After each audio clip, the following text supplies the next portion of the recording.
You've probably seen Dalgona coffee, that thick, fluffy coffee drink, all over your Instagram and TikTok feeds lately. Dalgona coffee is made by beating equal parts hot water, sugar, and instant coffee until they form a thick and luscious foam that looks a lot like ice cream. Dalgona coffee, named after a Korean candy, took the internet by storm during quarantine, but a lot of people haven't exactly succeeded. This is garbage. When I first started making Dalgona coffee, I didn't get it quite right. Ha!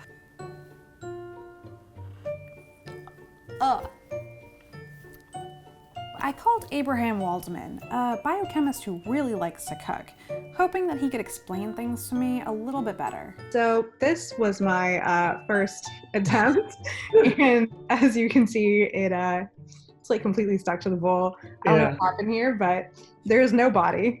Yeah. I mean, it has a good color. That's nice. The science of foams is actually really complex, but basically it's what happens when a bunch of tiny bubbles get trapped inside of a liquid and create volume. To make a foam, you really just need two things. You need proteins and you need air to make the bubbles. So the three things in Dalgona, you need your instant coffee. That is providing the proteins to make the bubble.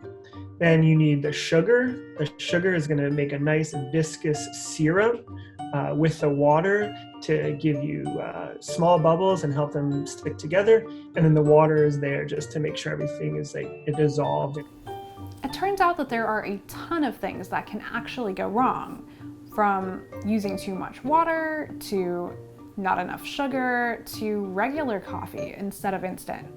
So the ratios of this recipe are pretty important, the 1 to 1 to 1. So I've seen a lot of people try to use just coffee. There aren't enough proteins concentrated in that mixture to get you to form those nice bubbles.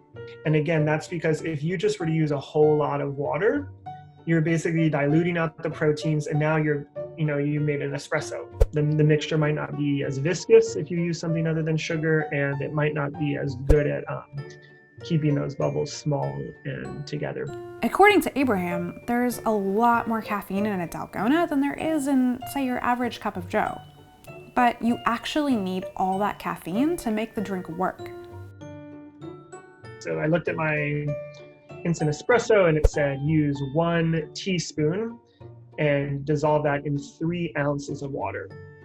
Now the Dalgona recipe is 1 tablespoon, which is 3 teaspoons, so 3 times as much kind of coffee, and then in a tablespoon of water. So you're using 6 times less water and 3 times more coffee. So that mixture of Dalgona is 18 times more concentrated in protein than your normal espresso.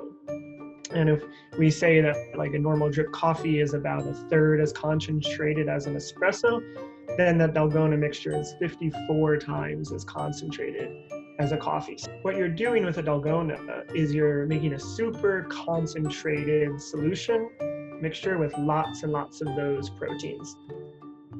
If you stick to the prescribed formula, 1 part hot water, 1 part instant coffee, and 1 part sugar, then you'll get that fluffy coffee pillow-like substance everyone's taking photos of. Just don't drink it all at once.